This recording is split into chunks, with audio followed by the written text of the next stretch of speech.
son mülkülük izləyiciləri. Küçüklərimiz təzə doğulub. Yaxın bir ay ərzində satışa çıxacaq. 3 erkək, 3 dişi. Deməli, dişi maladır.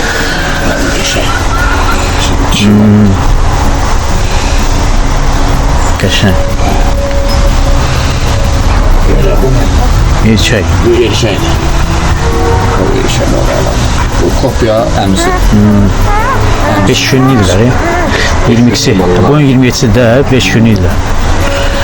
22'si də olublar. 22 may. Ağızdan ama o da ağızlıdır. Ağzı yığılır yine bu. Of. Qəşəng. Maşallah.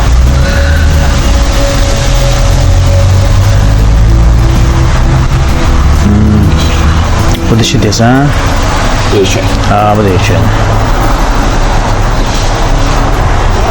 Ama o kopya atasıdır. Kopya dədəsi. Ərəb də var. Dişi. Bu erkek olsaydı süper. Sizə atasını da göstərəcək, anasını da bir dana xırında. Paylaşımda olacaq. Bu zul şey oxşayır, ona sifətə ama.